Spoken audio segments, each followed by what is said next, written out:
अब क्या बताते हैं कि भक्ति करे बहुजल तरह सतगुर सरनाई रे, भजन कर राम दुहाई रे, भजन कर राम दुहाई रे।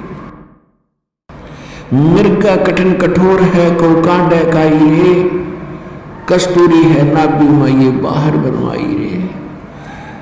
राजा डूबे मान में अरे पंडित चतुराई रे, और ज्ञान गली में बंक है तन धूल मिलाई रे।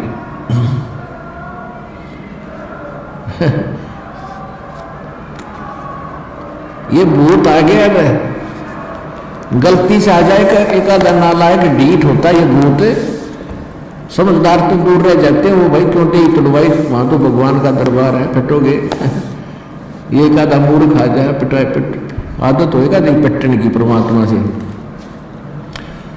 तो इनको सूक्ष्म मार पड़ती है भगवान की वाणी से, इसलिए चिल्ला रहे हैं काल के पीड़ित। और जो समझदार होते हैं वो दूर हो जाते, ना भाई वह नहीं जाना, बेइज्जत नाश हो जाए इज्जत का। और परमात्मा देखो ये प्रेत क्यों बने, ये कौन थे प्रेत पितर जो भी बने हैं, ये आप ही हम जैसे इंसान थे। इनको ज्ञान मिला नहीं, इन मूर्खों के चक्कर में आगे नकली गुरु संतों के, इनका जीवन नाश हो गया। अब अच्छी जो आत्मा के व्यक्ति मरे हैं वो आज किसी को दुखी नहीं दे रहे, भूत प्रेत तो है ही, और जो ढीठ टाइप के मरते हैं वो जिंदा जी भी दुखी कराया करते, फिर भी उनका स्वभाव बकवास करने का ही है। तो यहाँ भगवान के दरबार में आकर उनको सीधे शब्दों में समझा दिया जाता है कि या तो, क्योंकि वो भी आत्मा भगवान की है, कि या तो दूर रहना ना फिर थारी खैर नहीं है। तो एक आधा ढीठ आ जाता है, उसकी फिर यहाँ समारा जा, भगवान अंदर से उनको कूटता है। तो ये चिल्ला रहे मूर्खी, अब रो रहे हैं, अपना सारा जीवन बर्बाद कर दिया, तो पुण्यात्मा इनका भी छुटकारा होगा।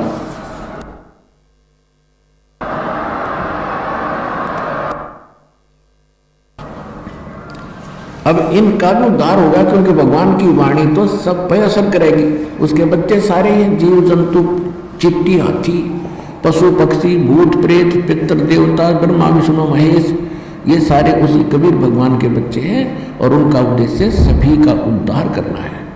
और जो सच्चे दरबार में आकर फिर भी बकवास करें, जैसे कोई चोरी करता है या कोई इस तरह के भूत प्रेत बकवास करता,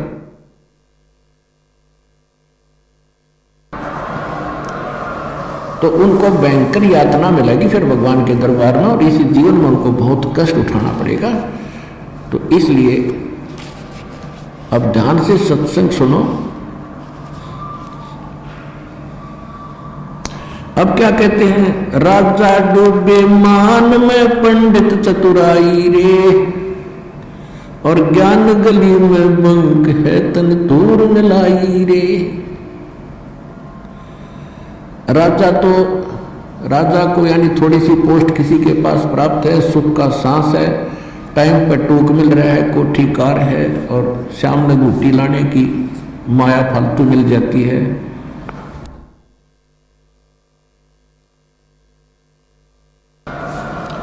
तो उनको तो अभिमान घना हो गया, वो तो मालिक के निकट इसलिए नहीं आते। और पंडित जो गुरु पद पर विद्यमान है, उनमें चतुरता गणी आ गई, उनका स्वार्थ हो गया दुनिया को ठग कर मूर्ख बनाकर अपने पीछे लगाने का।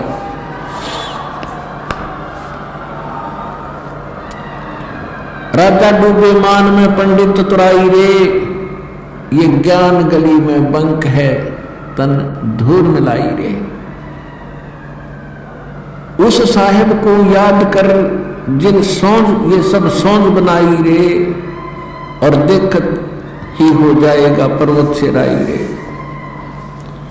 कहते उस परमात्मा को याद कर, तत्व ब्रह्म को, गीता अध्याय नंबर 7 के श्लोक नंबर 29 में गीता ज्ञानदाता कहता है,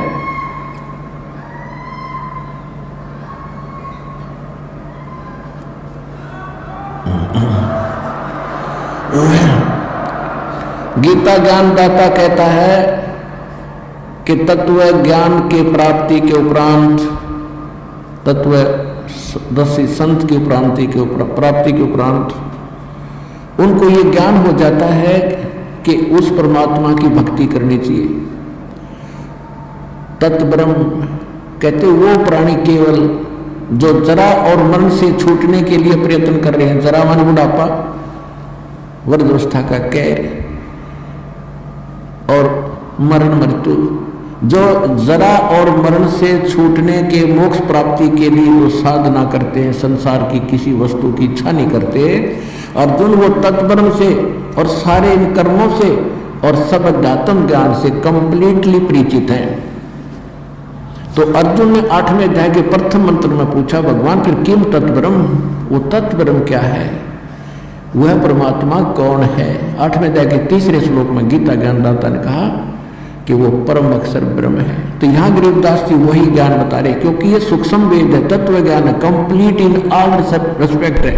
तो ये प्रश्न पूरा हुआ कि यथार्थ भक्ति कौन सी है, और वो स्थान एक ऐसा है जहाँ जरा मरण नहीं होता। वहाँ जाने के बाद प्राणी फिर लौटकर कभी संसार में नहीं आते हैं, और वहाँ जरा और मरण नहीं है, वृद्धावस्था और मृत्यु नहीं है। और यहाँ दोनों डेफिनेट है।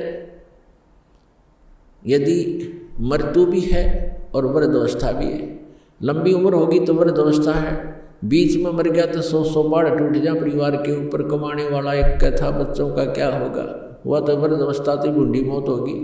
कहने का भाव ये है, जब तक हम परमेश्वर की शरण में नहीं आते तब तक हम काल की रेंज में रहते हैं, और जब हम कबीर भगवान की शरण में आ जाते हैं हम काल की रीत से बाहर हो जाते हैं। फिर उसका विधान हम पर लागू नहीं रहता, हम परमेश्वर की शरण में आ जाते हैं। और समर्थ की शरण में जो आ जाता है उसको फिर बाहर का व्यक्ति दुखी नहीं कर सकता। उसको स्वयं पता होता है कि इस आदमी के इस शरणागत को छेड़ दिया तो ये तेरा बक्कल उतार देगा। इसी प्रकार हम समर्थ की शरण में आ गए हैं। आप कबीर भगवान वो समर्थ है, वो कादर परमात्मा है, उसकी शरण में आ गए। उसकी शरण ना त्यागना, इतना ध्यान अवश्य रखना।